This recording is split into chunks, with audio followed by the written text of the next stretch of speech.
Hello, good people of YouTube. Mountbatten here, and today we are talking about a ship that I think is probably one of the best poster childs for power creep and just how fast, quote unquote, some ships can just age out. It is crazy thinking about the ship that we're talking about today, from when she was released and the initial reaction to how strong she was, and how quickly she seemed to kind of just disappear from relevance.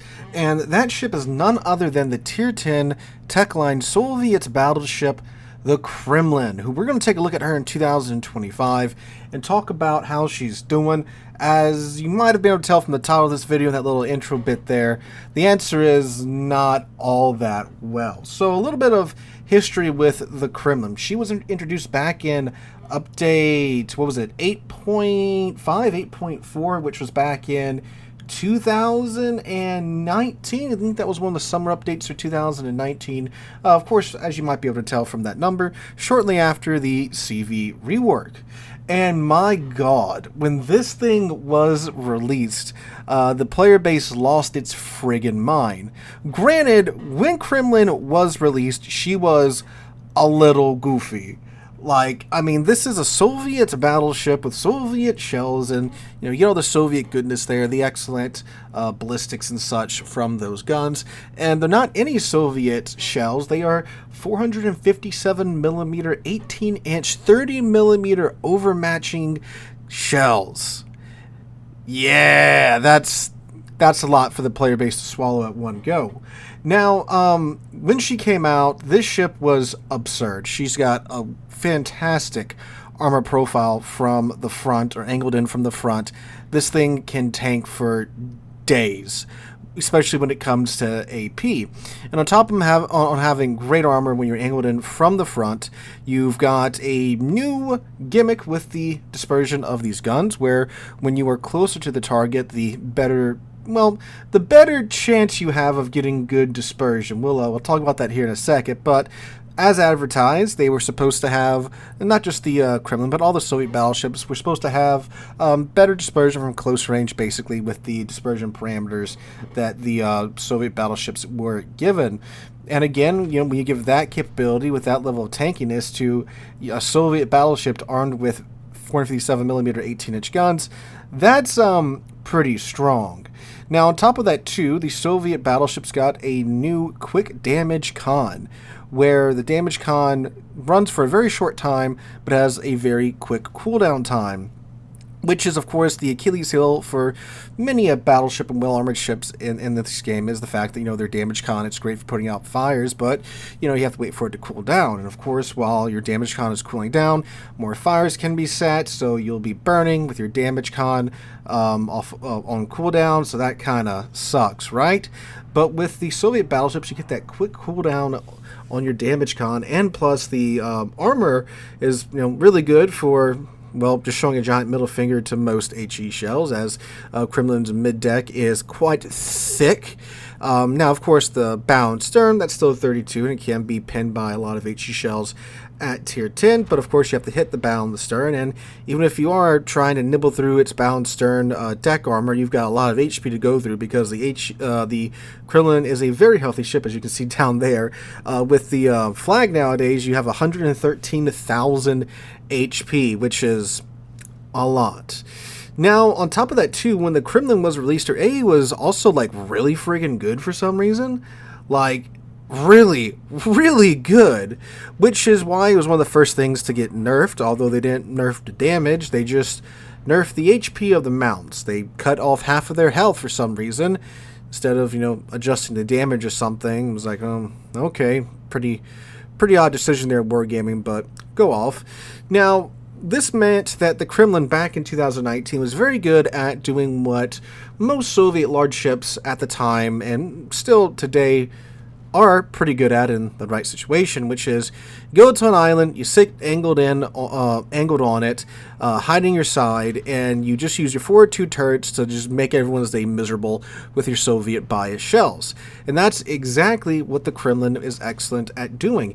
You sit on an island, you look for those broadsides, you lob your 18-inch AP at them, you make cruisers cry, you remove battleships' HP in massive chunks, and then as the game evolves, you then can of course push in again. They're close at the end, most of the destroyers are dead and you have probably most of your HP intact, thanks to the damage con and the armor of the Kremlin.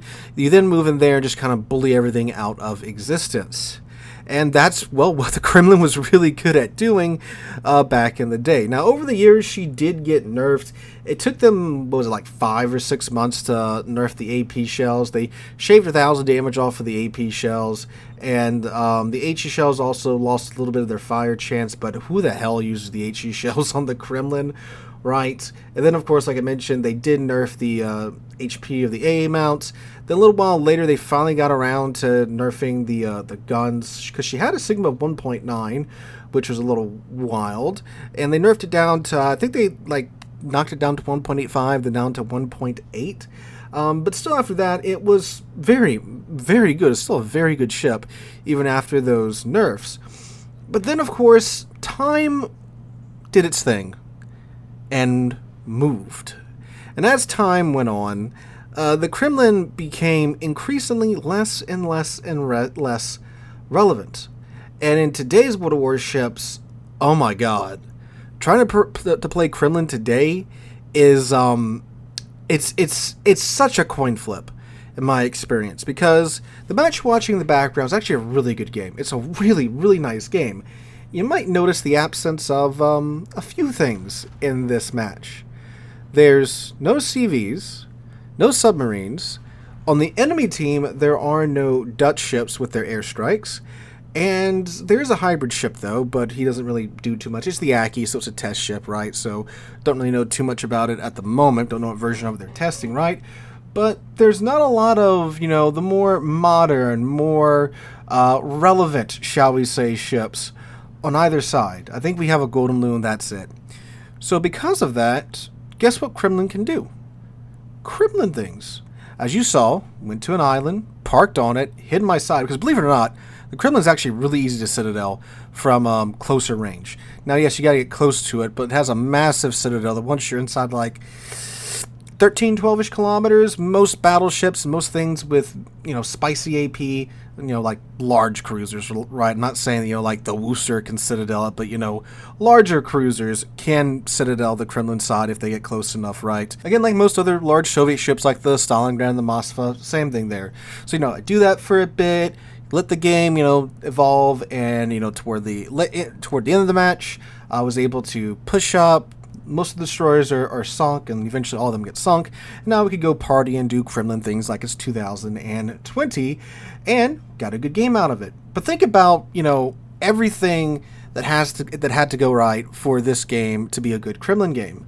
No CVs, because of course CVs, well, they don't care if you're parked on an island. Granted, CVs aren't really a new problem for Kremlin. In fact, she was very good at dealing with them back in the day. But there's no submarines, which that's of course a new thing, and the Kremlin is an absolutely massive, massive ship, obviously. It's not that fast either. It only has a top speed of 28 knots.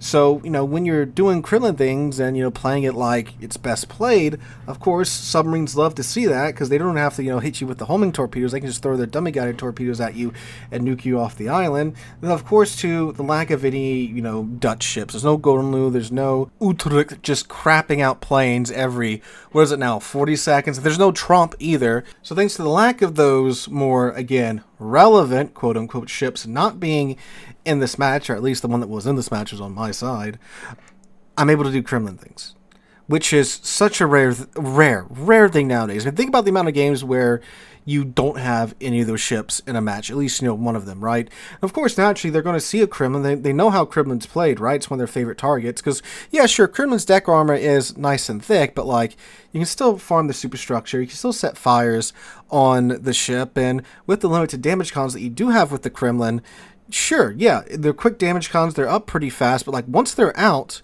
they're out because she has a limited number of them.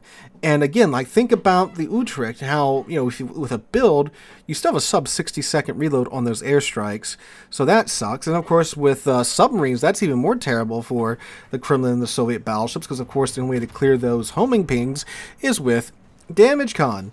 And with how big and unwieldy Kremlin is, you kind of really do need to use that damage con to clear the pings off of the submarine tours, which of course wastes the damage con, or uses a damage con, I can say. Yeah, sure, Kremlin does actually have pretty good torpedo protection. It's got like, what, 48% torpedo damage reduction, which is pretty dang nice. But, of course, you know, that's cool and all, but when you get an entire submarine's rack worth of torpedoes that are about to slam into the same spot on your ship, that's still pretty, you know, that sucks, right?